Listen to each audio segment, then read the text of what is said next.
Hello बच्चों, आज की क्लास में आपका स्वागत है। 10th क्लास के आज हम अगली एक्सरसाइज सॉल्व करेंगे, एक्सरसाइज 3.2। और इस एक्सरसाइज में हम रैखिक समीकरण को हल करेंगे, वो भी ग्राफीय विधि से हल करेंगे। ठीक है, तो इसके बारे में थोड़ा सा जान लेते हैं कि क्या क्या चीज़ें हमें मिलने वाली हैं और किस तरह से उसको हम सॉल्व करेंगे। ठीक, तो पहले एक जानकारी है जो आपके साथ मैं थोड़ा साझा करना चाहूँगा।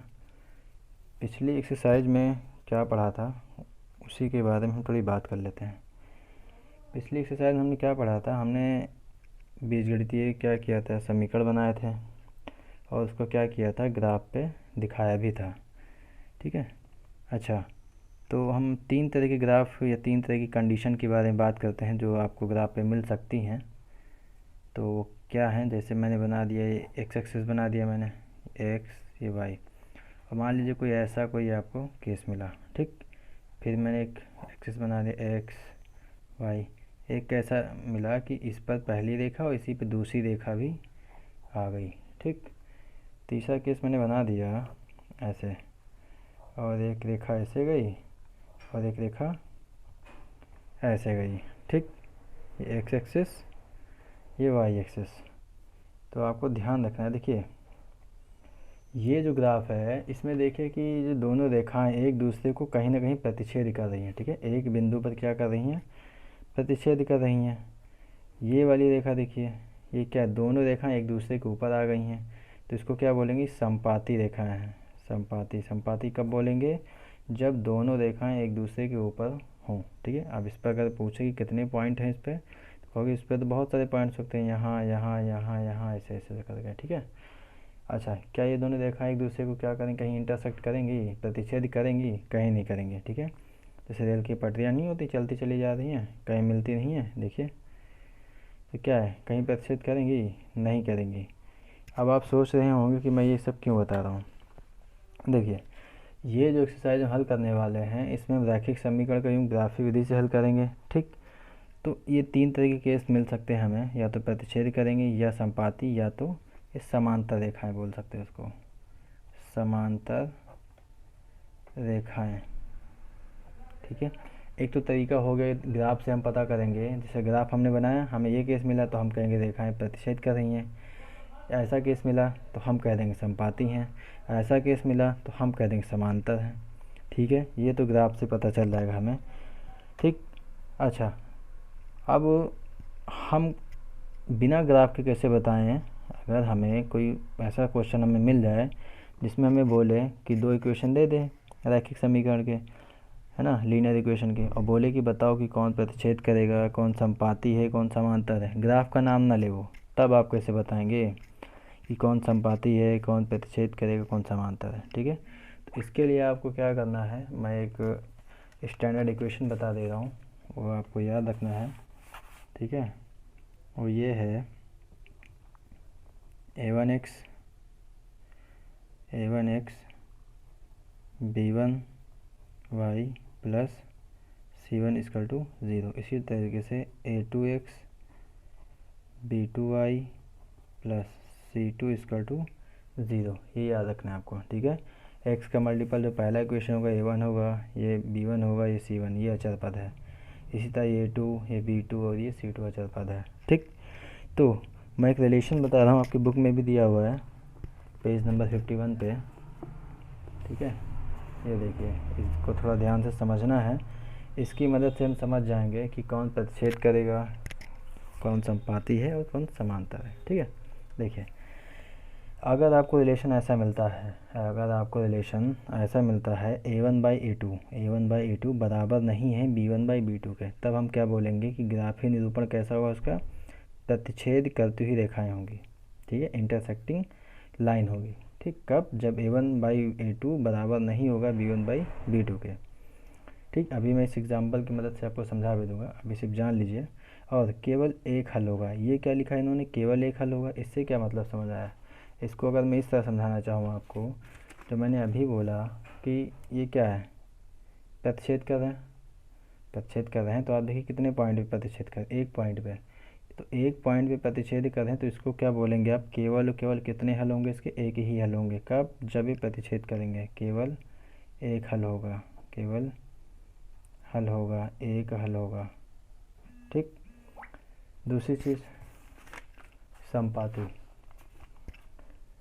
संपाती कब बनेगा, जब a1/a2 बराबर होगा b1/b2 के, बराबर होगा c1/c2 के। तब हम बोलेंगे कि जो लाइन है वो रेखाएं हैं, संपाती रेखाएं होंगी, संपाती, और उसमें क्या है, अपरिमित रूप से अनेक हल है। इसको कैसे समझें हम, अभी मैंने आपको ग्राफ पेपर दिखाया, हमने कहा कि अगर मान लीजिए ऐसा केस कोई मिलेगा तो कहेंगे आप संपाती है, मतलब दोनों लाइनें एक दूसरे के ऊपर आ रही हैं।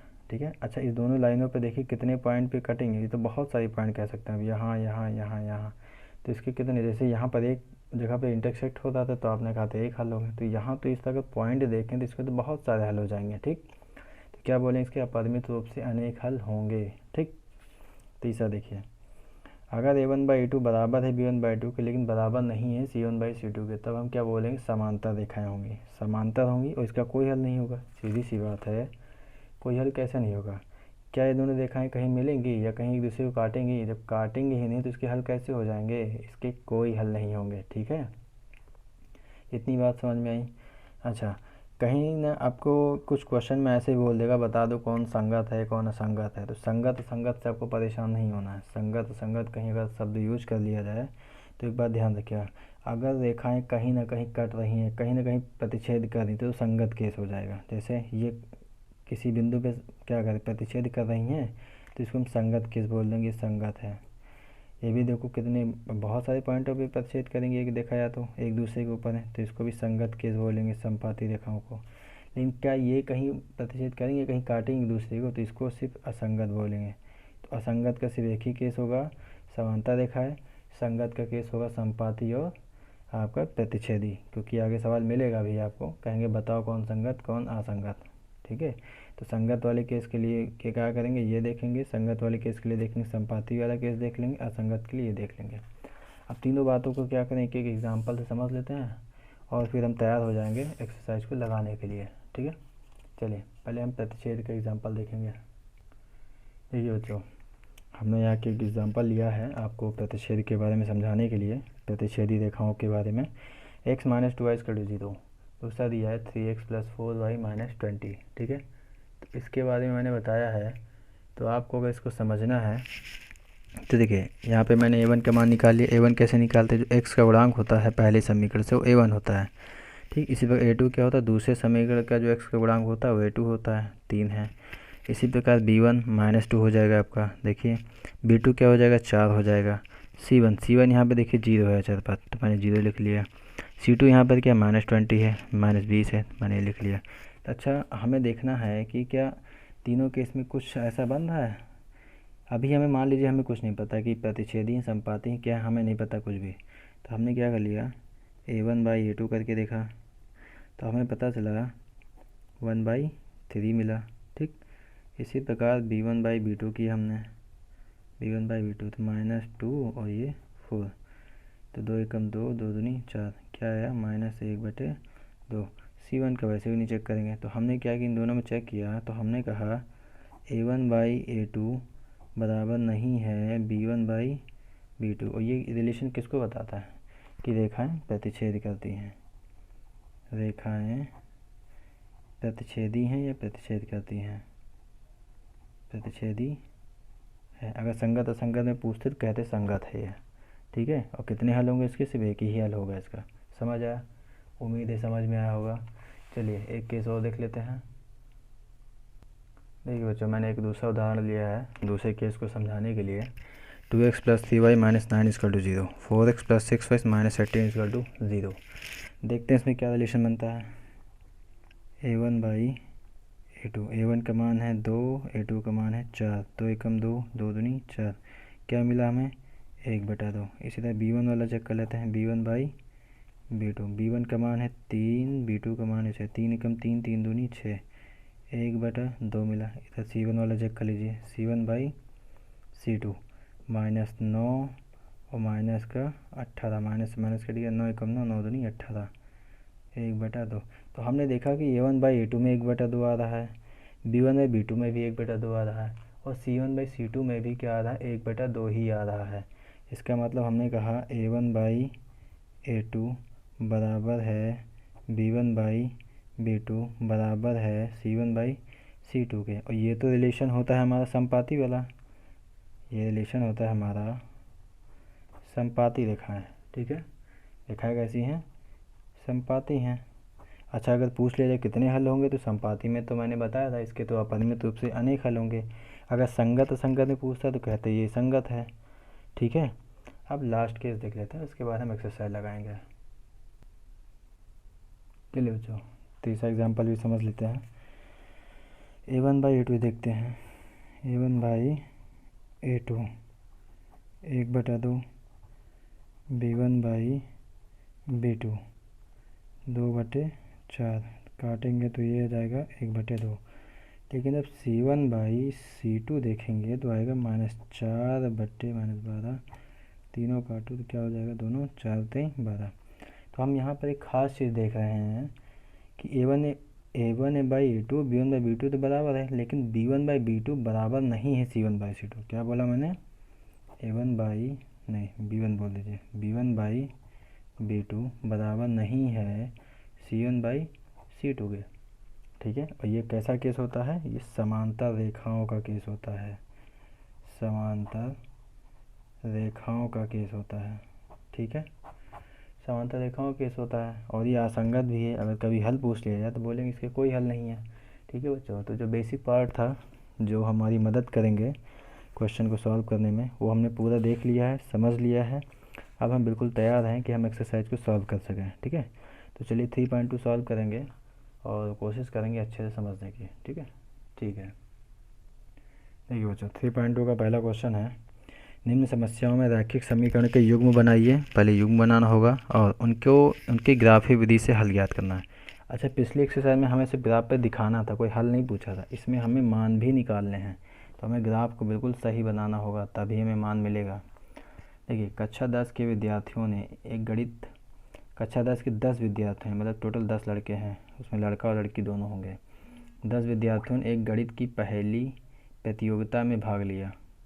यदि लड़कियों की संख्या लड़कों की संख्या से 4 अधिक हो तो प्रतियोगिता में भाग लिए लड़कों और लड़कियों की संख्या ज्ञात कीजिए। ठीक है, तो इसमें दो केस बनेंगे, दोनों केस देख लेते हैं। पहला केस क्या बनेगा, पहला केस तो इन्होंने सीधा बोल ही दिया है। पहला केस क्या बोला कि कक्षा 10 के 10 विद्यार्थियों ने, मतलब लड़के और लड़कियां मिला के कितने हैं, टोटल हैं 10। सेकंड केस क्या है, सेकंड केस ध्यान से समझिएगा, जो हमने पिछले वाले लेक्चर में भी बताया था। इन्होंने बोला है यदि लड़कियों की संख्या, तो एक तरफ लिख दिया लड़की, मैंने लिख दिया लड़की, एक तरफ लिख दिया मैंने लड़के। इन्होंने क्या बोला, लड़कियों की संख्या लड़कों की संख्या से 4 अधिक है, मतलब संख्या किसकी अधिक है, लड़कियों की। कितनी, 4। इसके बराबर 4 करने के लिए 4 ये ज़्यादा है, तो इसके बराबर करने के लिए मैंने 4 इसमें जोड़ दिया। ठीक, तो दो केस मैंने बना लिए। अभी ये सॉल्यूशन कंप्लीट नहीं हुआ, अभी तो हमें ग्राफ से इसका मान निकालना है। ठीक है, तो ग्राफ में करते क्या, हम ग्राफ में ही करते थे कि वाई का मान निकालते थे, 2 पॉइंट निकालते थे, तो हम इसमें भी वही करेंगे। चलिए करते हैं। पहला समीकरण, ये आपका 1, ये आपका 2। तो पहले समीकरण से पहले वाई का मान निकालें हम 10, तो वाई इक्वल टू हो जाएगा 10 - x। ठीक है, तो x, और इधर क्या कर लेंगे, पहले से दिया था y इक्वल टू x+4, तो x y, दो मान इसमें निकाल लेते हैं, 2 पॉइंट इसमें निकाल लेते हैं।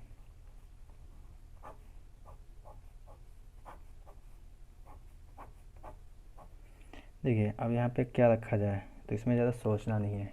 0 रखा जाए, x 0 रखेंगे तो y कितना आ जाएगा, 10 आ जाएगा। अगर y 0 रखेंगे तो y 0 रखेंगे तो x इक्वल टू कितना आ जाएगा, 10 आ जाएगा। ठीक है, हो गया। इसमें देखेंगे x 0 रखा तो y कितना आ गया, 4 आ गया। y 0 रखा तो x इक्वल टू कितना आ गया, -4 आ गया। y 0 रखा तो x इक्वल टू कितना आ गया, -4 आ गया। अब चलिए इसको ग्राफ से मान निकाल लेते हैं। देखिए बच्चों, पॉइंट मैंने बना दिए, मैं रफ वर्क ही यूज़ कर रहा हूँ, आपको ग्राफ पेपर यूज़ करना है। पहला पॉइंट जो हमने निकाला था, x पे 0 जाना है, y पे 10 जाना है। x पे 0, y पे 10। x पे 0 जाना है, ना इधर जाना है ना इधर जाना है, लेकिन y पे 10 जाना, वो भी प्लस में, तो ये गए और कहाँ गए, यहाँ तक गए। ठीक, पी एक्स पे हमें 10 जाना है, एक्स पे 10 जाना है, ये रहा 10। और वाई पे कुछ नहीं जाना है, ना ऊपर जाना है ना नीचे जाना है। अब दोनों को मिला देना है हमें। ठीक है, इन दोनों को मिला देना है और सही से मिलाना है जिससे दिक्कत ना होने पाए। तो स्केल थोड़ी छोटी है, हम देखते हैं सीधा जा रहा है।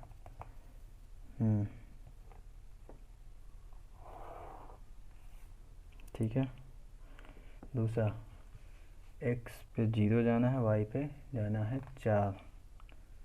एक्स पे 0, वाई पे 4। एक्स पे 0 जाना है और वाई पे प्लस जाना है हमें 4। दूसरा, एक्स पे -4 जाना है, वाई पे 0 जाना है। एक्स पे -4, एक्स पे -4 और वाई पे 0 जाना है। अब दोनों को मिलाइए, दोनों को मिलाएंगे अगर हम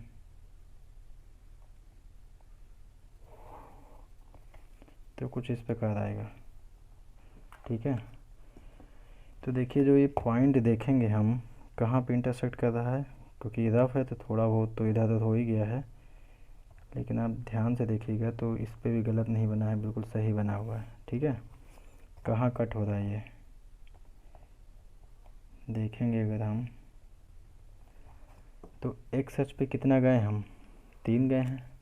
एक्स अक्ष पे हम गए हुए हैं 3। ठीक है, देखिए बच्चों, एक्स अक्ष पे 3 गए हैं तो 3 लिख दिया। वाई पे कितना गए हैं, 7। और आप खुद ही बताइए, स्टार्टिंग में आपने एक्स किसको माना था, एक्स माना था आपने लड़कों को और लड़कियों को कितना माना था, वाई। तो इसका मतलब हमें ये समझ में आया कितने लड़के थे, लड़के थे 3 और लड़कियां थीं 7। समझ आया? तो उम्मीद है आपको पूरा समझ में आया होगा। और अब बताइएगा, जैसे अगर कोई समस्या होती तो पूरी सहायता की जाएगी आपकी। ठीक है बच्चों, आज के लिए बस इतना ही, बाकी का नेक्स्ट लेक्चर में हम देखेंगे और पूरी सहायता करेंगे अगर कोई दिक्कत होती है तो। ठीक है, थैंक यू।